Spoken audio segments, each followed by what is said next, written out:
საღამომშვიდობის ეთერშია დიალოგი შოთიკოს სადაღაშვილთან ერთად. სიცოცხლე ერთი წვეთის სისხლით იწყება. სტატისტიკის მიხედვით საქართველოში სისხლის გადასხმა წელიწადში 30-დან 35,000-მდე ადამიანს ჭირდება. საშუალო თითო პაციენტზე კი 4 ერთეული სისხლი იხარჯება. გამართულია, რომ ადამიანების 85%, 75 წლის ასაკამდე ერთხელ მაინც ჭირდება სისხლი. დონაცია იოლი, უსაფრთხო, უმტკივნეულო პროცესია და მაქსიმუმ 1 საათს საჭიროებს. სოციალურ ქსელში ხშირად წაწყდებით ინფორმაციას, რომ 5 წლის ელენეს თუ 20 წლის ნიკას სასწრაფოდ სჭირდება განსაზღვრული ჯგუფის სისხლი. ახლობლებიდან ნათესავები მუდარით თხოვენ საზოგადოებას დახმარებას. ალბათ ყველა ჩვენთაგანს უფიქრია სიცოცხლის დონორობაზე, მაგრამ თითქოს ყოველთვის რაღაც გვიშლის ხელს. ზოგმა კი უბრალოდ არ იცის სად უნდა ჩააბარონ სისხლი. ამ ფონზე კი ცოტას თუ გვიფიქრია, რომ ერთხელ გაღებული სისხლით შეგვიძლია 3 ადამიანის სიცოცხლე გადავარჩინოთ. დედამიწაზე ყოველ 3 წამში ვიღაცას თქვენი დახმარება, ანუ სისხლის გადასხმა სჭირდება. თემაზე საუბარს კლინიკა გორმედის სისხლის ბანკის სამსახურის ხელმძღვანელ იაკობ ჭიღლაძესთან ერთად განვაგრძობთ. მოგესალმებით ბატონო იაკობ, მადლობა გიხდით, რომ ხართ დღევანდელი ჩვენი გადაცემის სტუმარი. დღევანდელი ჩვენი გადაცემი ბატონო კახად თავდაპირველად რომ განვმარტოთ, რა მნიშვნელობა აქვს სისხლის დონაციას ადამიანის სიცოცხლის გადასარჩენად? პირველ რიგში მოგესალმებით თქვენს მაყურებელს მიულოცავ განმის გიორგობას და მადლობას მოგიხდით იდეაში მოწვევისათვის, რადგან ეს დღევანდელი დღე ამ გადაცემის შემდეგ დარწმუნებული ვარ, რომ ბევრი ადამიანი იფიქრებს და იფიქრებს დონაციის განხორციელებაზე და ამისათვის დიდ მადლობას გადაგიხდით. რა მნიშვნელობა აქვს დონაციის განხორციელებას? პირველ რიგში დონაცია არის ჯანმრთელი ადამიანის მიერ სისხლის გაღება, რომელიც უნდა მოხმარდეს რეციპიენტს, რომელიც უთება კლინიკაში და საჭიროებს სისხლის კომპონენტის გადასხმას. აქ არ არის აუცილებელი მარტო სისხლი, აქ არის სისხლის სხვადასხვა კომპონენტები და ერთი ადამიანის სისხლის გაღებით შესაძლებელია 3 ადამიანს მარტივად შეუნარჩუნოთ და ნიადები მნიშვნელობა. რამდენად დიდია ადამიანების მომართვიანობა სისხლის ჩაბარებასთან დაკავშირებით, რამდენად არის დაინტერესება მათი მხრიდან ამ გასაგებად. მოგახსენებთ, რომ ადამიანების მომართვიანობა საშუალოდ მე ახლა სტატისტიკურად მოგახსენებთ, ყოველთვიურად 400-დან 500 ადამიანი მოვარებს ჩვენ სისხლს და აქედან 95% არის 100-იანი ელექტრული კადრის დონორი. ძირითადად ჩვენი სისხლის ბანკი და საქართველოში სისხლის ბანკი ამ კადრის დონორებზე ვდგევართ და ამით ვავსებთ ამ მარაგს. უანგარო დონორების დეფიციტი ყოველთვის იყო და დღესაც არის და მიუხედავად იმისა, რომ 2020 წლიდან უკვე ასოციაციების ხელშეკრულებაში ჩვენმა ქვეყანამ საქართველოს აიღო ვალდებულება, რომ უანგარო დონაციაზე უნდა გადავიდეთ. მე მგონია, რომ ეს გარკვეული პრობლემა შექმნეს, მაგრამ შემთხვევაში თქვენი დახმარება, ტელევიზიების დახმარება და ზოგადად სახელმწიფოს თანადგომის გარეშე ამას ალბათ ვერ შევძლებთ. რატომ შექმნის პრობლემას, როგორ ფიქრობთ? იმიტომ რომ უანგარო დონორი დღეს გორის რეგიონში, ჩვენი სამსახური არის რეგიონალური სამსახურია და ახალ ქალაქიდან დაწყებული ისამდეც ვაწოდებთ სისხლის კომპონენტებს კლინიკებს და საჭიროება არის 400-დან 500 დონაციის განხორციელება და 400-500 დონაცია უანგარო დონორის მოძებნა დახმარებისა და ხელისუფლების თანადგომის გარეშე და თუნდაც ტელევიზიების თანადგომის გარეშე.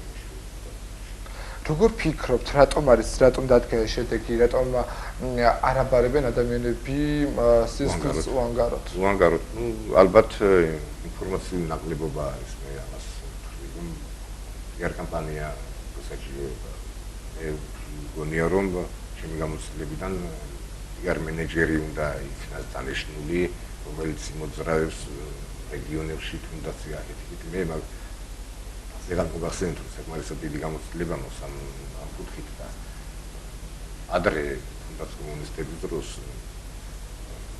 უანგარო დონორობის განხორციელებაში ჩვენ თანადგომას ვუცხადებდა წითელი ჯვარი. დღეს ახლა წითელი ჯვარს შეიძლება სხვა ფუნქციები აქვს, მაგრამ ამის მაგვარი შეიძლება რომ რაღაცა შექმნას თუნდაც სახელმწიფომ, რომ ესეთი ორგანიზაციებია, მაგალითად არსებობს არასამთავრობო ორგანიზაცია დონორთა კლუბი, მაგრამ იმდენად მწირია იმათი აქტივობა და იმდენად ვერ წდება ახლა მთელ საქართველოს ეს ერთი ახალგაზრდების ინიციატივით შექმნილი ეს ჯგუფი ვერ დააყოფილებს და იმდენ პიარ კამპანიას ვერ ებერგას. ბატონო იაკობ, თუ ჩვენმა ქვეყანამ აიღო ეს ვალდებულება, უпростоად როდესაც აიღო ეს ვალდებულება ჩვენმა ქვეყანამ, აი მას შემდეგ რა ნაბიჯები გადაიდგა, თუნდაც აი ამ ასე ვთქვათ კამპანია თუ ჩატარდა რამე ცნობადობის სასამართლებლად? ფაქტიურად შეიძლება ითქვას, თუ არაფერი არ ჩატარებულა, ერთადერთი დაავადებათა კონტროლი არის უსაფრთხო სისხლის კოორდინატორი, ამ დაავადებათა კონტროლიდან ჩვენ ვიღებთ გარკვეულ თანხებს, კვლევის თანხებს, დონორის სისხლის კვლევის თანხებს ვიღებთ და ამათ განახორციელეს ჩემი აზრით არასწორი მიდგომა, რომ უანგარო დონაციაზე ფაქტიურად დაფინანსებას არ ახორციელებენ და ჩვენ წნეხის ქვეშ ვიყევართ, გინდა თუ არა ჩვენ განვახორციელოთ და ჩვენ უნდა ვიზრუნოთ ამ თემაზე, სისხლის ბანკებმა უნდა ვიმუშაოთ ამ თემაზე. სისხლის ბანკებს კიდე ამის რესურსი არ აქვს. რას ეხება ეს კვლევები და რა ეს კვლევები ეხება ფაქტიურად სისხლის გადასმით გადამდებელ ინფექციებზე აქვს საუბარი, შიცი, აი ინფექცია, B ჰეპატიტი, C ჰეპატიტი და სიფილისი. აი თუ გამოვლენილად თქვენი აი 30 წელი მუშაობთ და ბოლო წლების განმავლობაში, თუნდაც ბოლო 1 წლის განმავლობაში რაიმე მსგავსი ფაქტი, როდესაც დაუშვათ ჩაბარებულ სისხლში აღმოჩენილა რაიმე მსგავსი რა თქმა უნდა, ასეთი შემთხვევები ყოველთვის იყო, არის და იქნება ახლა. მიმდინარე წელს ფაქტიურად 47 დონორს ეთქვა ყოველ შემდგომ დონაციაზე უარი და რა თქმა უნდა ეცნობა ყველა ამ დონორს არის რომლებიც ინფიცირებული 47 დონორია მიმდინარე წელს ინფიცირებული. შარშან იყო 52 და გასული 2017 წელს იყო 57 ინფიცირებული დონორი. როგორ არა ასეთი შემთხვევები გვაქვს, მაგრამ ეს ამ დონორების სისხლის განადგურება შემდეგ ხდება შესაბამისი წესები. ის თამაინტერესებს თქვენი აზრით რა არის ამისი მიზეზი, ანუ ის რომ უბრალოდ არ იციან, არ აქვს ინფორმაცია, რომ მსგავსი სისხლის ჩაბარება არ შეიძლება, თუ ის რომ დაუშვათ ფინანსურად უჭირდა, ამის გამო მაინც მიდიან და აბარებენ თუნდაც ინფიცირებულ სისხლს. ხო, ეხლა რა შეასახა? პირველად დონორს შენ რომელი დონორი, რომელიც მოდის, ბევრი მოდიოდა, იმიტომ რომ თვითონ ეჭვებარებოდა რაღაცაში და იმის დასასუსტებლად მოდიოდა და არ აინტერესებდა ეს თანხა და იმას გაბედულად სხვაგან ვერ ბედავდა, რომ ეს ყველაზე იოლი და მოკლე გზა არის. გაიღეს სისხლი, ის კვლევა იცის იმან, რომ ეს კვლევები უნდა ჩაუტარდეს და იღებს პასუხს ფაქტიურად ამ მას ასიანთაც რო ჩაებარებინა სისხლის თანხას ვერ იღებს, იმიტომ რომ მანამ კვლევები პირველად დონორზე, მანამ კვლევები არ ჩატარდება, თანხას არ ვაძლევთ.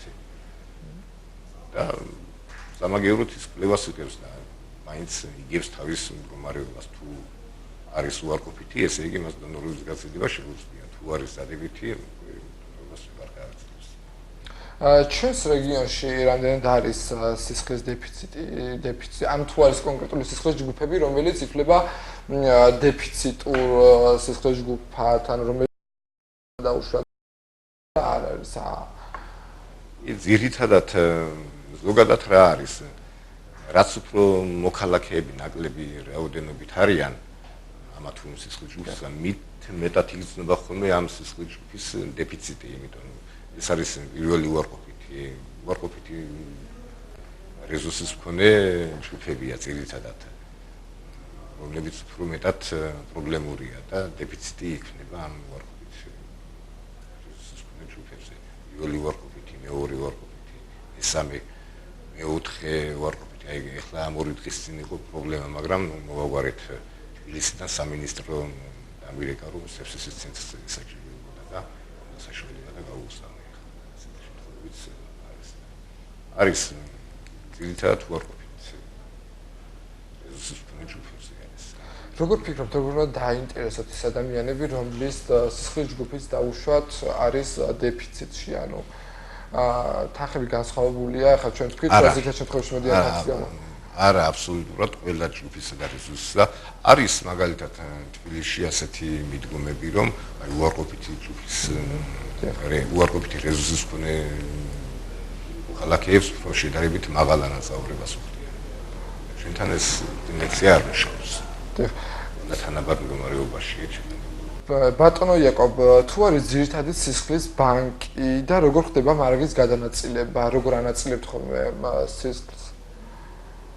ძირითადად სისხლის ბანკი ვარ ჩვენ, აღება, გადამუშავება ჩვენთან ხდება ყველაფერი და შესაბამის პასუხების შემდეგ ვინახავთ ამ სისხლის ვალაგებს და შემდეგ მოთხოვნის შესაბამისად პირველ რიგში ვაკმაყოფილებ ჩვენს რეგიონის კლინიკებს და შემდეგ შესაძლებლობის ვაში ისაც ვაწოდებ ხოლმე ესეც სამოთხოვნადია სხვა ამთურის სისხლი. ძირითადად მაინც ჩვენთან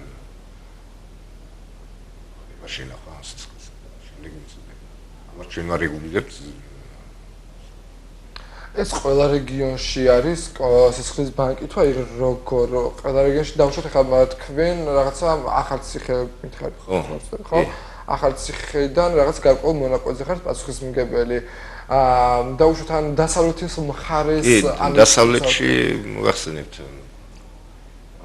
კომუნისტების დროს საქართველოში იყო სულ 7 ერთი ცენტრალური სისხლის ბანკი და 7 რეგიონული და 3 იყო თბილისში მაშინ და 5 იყო რეგიონში. გორში იყო 1, ქუთაისში იყო, ბათუმში იყო, სოხუმში და ლიფიც იყო ერთი განყოფილება ასეთი მაგარი და ეს უკვე საქართველოში არის 22 სისხლის ბანკი არის.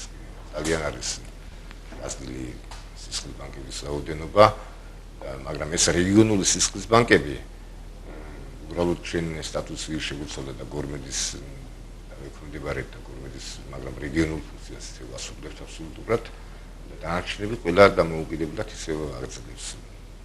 ქუთაისში, ბათუმში, რუსთავის კიდე მოგახსენებთ, რუსთავშიც იყო და ეხლა რაღაც რეფორმა მიმდინარეობს რუსთავის სისხლის ბანკში. დანარჩენები თბილისში კიდევ გაიზარდა ეს.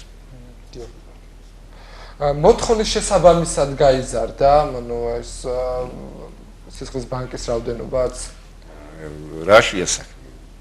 მოგახსენებთ, მოთხოვნის ადრე არ იყო ნებართვა, რომ კლინიკას თავის სისხლის ბანკი კლინიკას სულ დაემზადებინა თავისი სისხლის ავადმყოფებისათვის სისხლის და სისხლის კომპონენტები და დღეს უკვე ეს ნებადართულია და მე მაგალითად ამას მეცნაავდეგები, რომ დამამზადებელი და მოხმარებელი ერთი ინდივიდუალური პირისპირში არ უნდა იყოს. ჩემი შეხებულება პირადი აზრია ჩემი.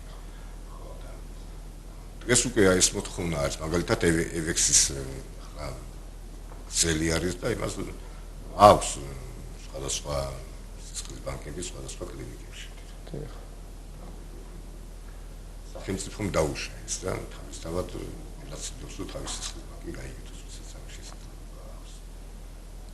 დიახ, მე მაინტერესებს ჩაბარების შემდეგ რა ეტაპებს გადის სანამუშავროდ მისი გადასხმა მოხდება პაციენტისთვის. გასაგებია. ფაქტიურად ეს არის სისხლის გზა, აღებული სისხლის გზა. ნუ დონორი თავისთავად რეგისტრდება რეგისტრატურაში და ამის შემდეგ ვაკეთებთ დონორის ჯანმრთელობის მდგომარეობას ანამნეზის საფუძველზე. მე დამავიწყდა გვაქვს სპეციალური დონორის ერჯადი ბარათი, სადაც კითხვარი არის და ამ კითხვას დონორი პასუხობს.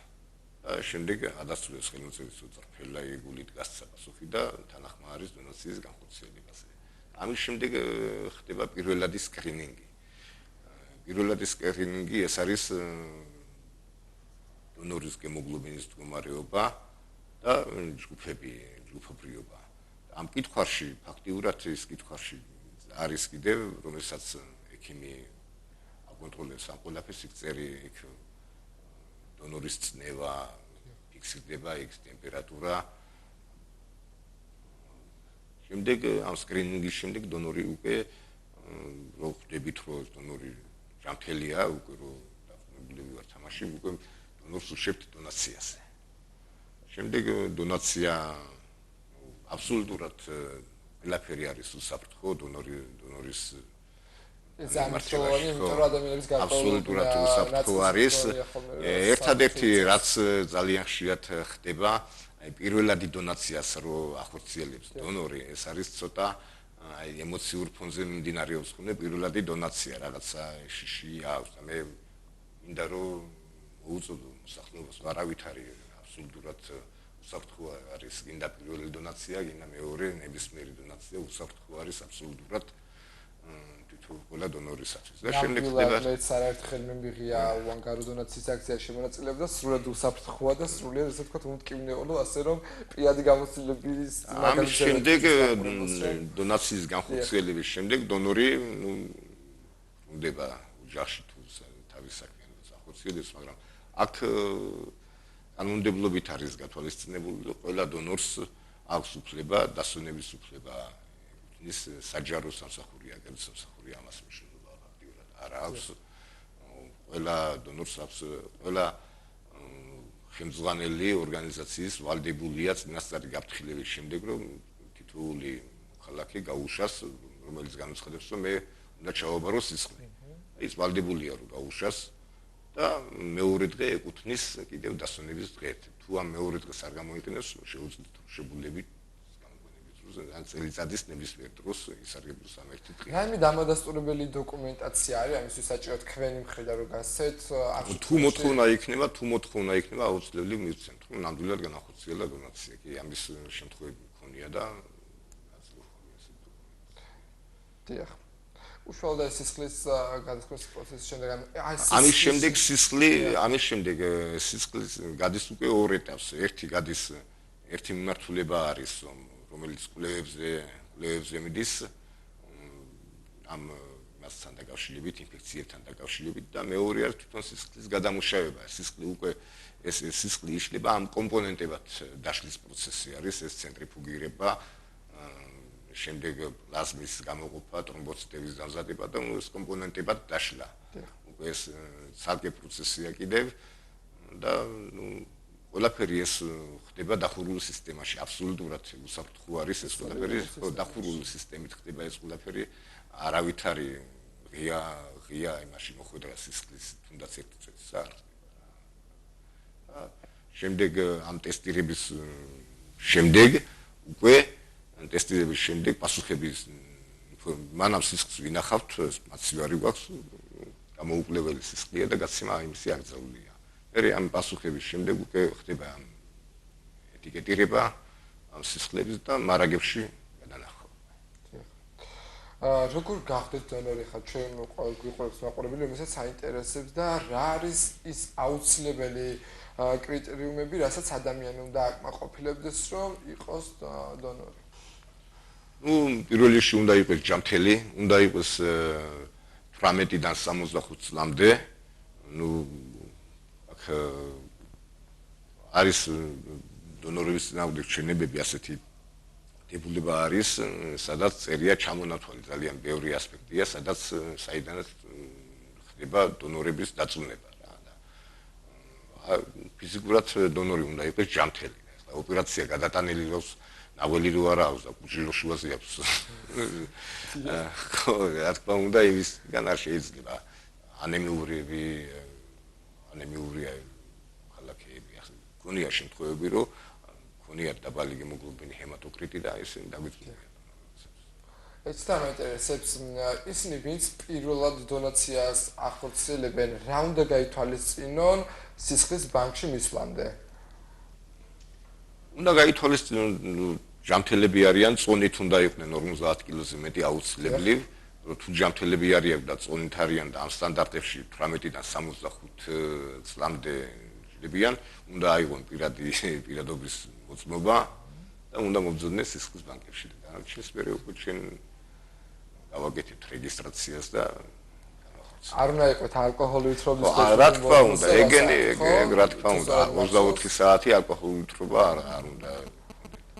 და ერთი კვირის, აი ამის შემდეგ უკვე რა ის ანამნეზი რო დგება, იქ ყველა ეს კითხვა დგება უკვე ანამნეზის. მის მდგომარეობას უკვე ექიმი, ჯანმრთელობის მდგომარეობას ექიმი აფიქსირებს. და ის ექიმი თვლის ის საჭიროა შეიძლება გაუშვას დონაციაზე თუ არ გაუშვას.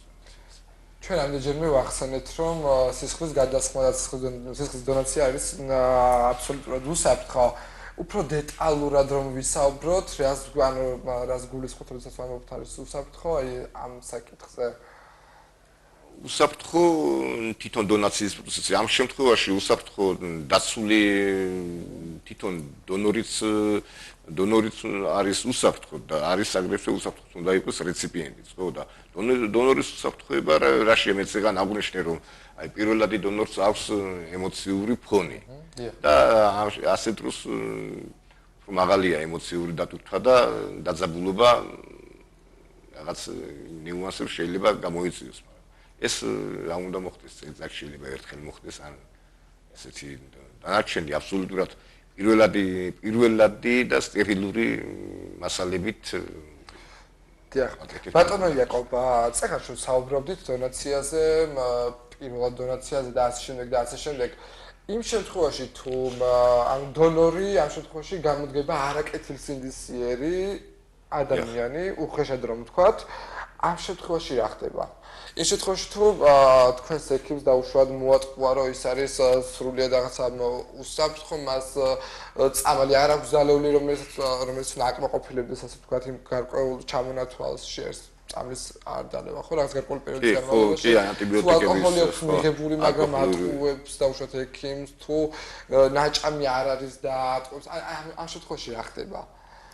ამ შემთხვევაში არაფერი განსაკუთრებული ისეთი არ ხდება თვითონ აქტიურად თავის თავს ავნებს ეს პიროვნება. ეს ყველაფერი ხდება პაციენტისათვის თვითონ დონორისთვის ხდება ეს ყველაფერი რომ დონორს ერთი კვირის წინ ავად იყავი და სამლეს სვამდი და დღეს სისხლის შესაბრალებლად მოხვედი ხო აქტიურად შენ თავს ეწინააღმდეგები წინააღმდეგობაში მოდიხარ შენ ჯანმრთელობასთან ხო და აქტიურად იმიტომ არის ის კითხვარი და ზოგადად ამ უანგარო დონაციაზე გადასვლაც მაგიტოვა არის. უანგარო დონორი ღიად გეუბნება, რომ იმას არ აქვს ინტერესი, რომ თანხას მისცენ, ხო?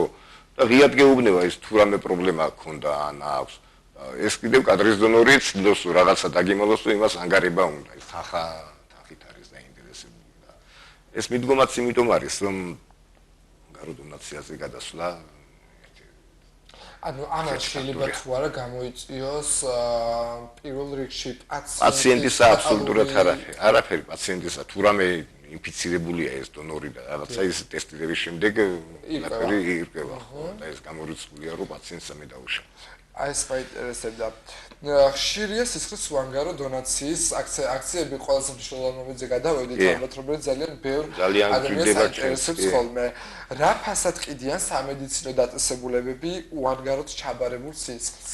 ხო, აი ეს ძალიან კარგი კითხვა, მადლობა კითხვისათვის. ძალიან ბევრგან წამიკითხია რომ ეს სისხლი ჩაობარე და ეს გაყიდეს, ხო? შეგერეთი აი ამის გაუჩნდა ეს კითხვა ვისაც გაუჩნდა იმას მინდა უთხრა რომ სისხლი ამ შემთხვევაში არის ნედლეული ხო ამ სისხლის უკან დგას ძალიან დიდი მასალების სამედიცინო მასალები კვლევები მოსახურე პერსონალის ხელფასი და დიდი ხარჯი არის ამ ყველაფრის უკან და იმან რო სისხლი კი ჩააბარა ხო ეს სისხლი მაგრამ ამას კვლევა უნდა ეს ყველაფერი და ეს კვლევის ხარჯები და ეს ყველაფერი შედის ამ სისხლის ღირებულობაში.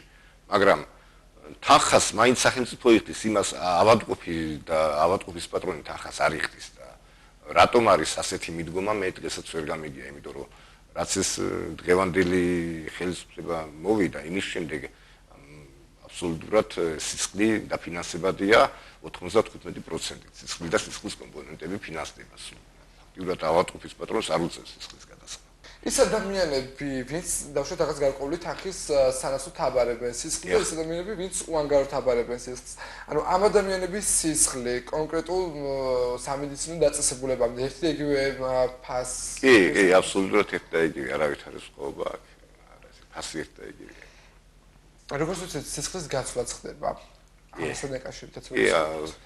სისხლის გაცვლა ძირითადად ხდება ნათესავ დონორებთან დაკავშირებით. მაგალითად მქონია ძალიან ბევრი შემთხვევა, რომ ორი პაციენტი წოლილია კლინიკაში და ერთ-ერთი ჯგუფი თქვათ ზოგადად ერთს უნდა პირველი დადებითი, მეორეს მეორე დადებითი, ხო?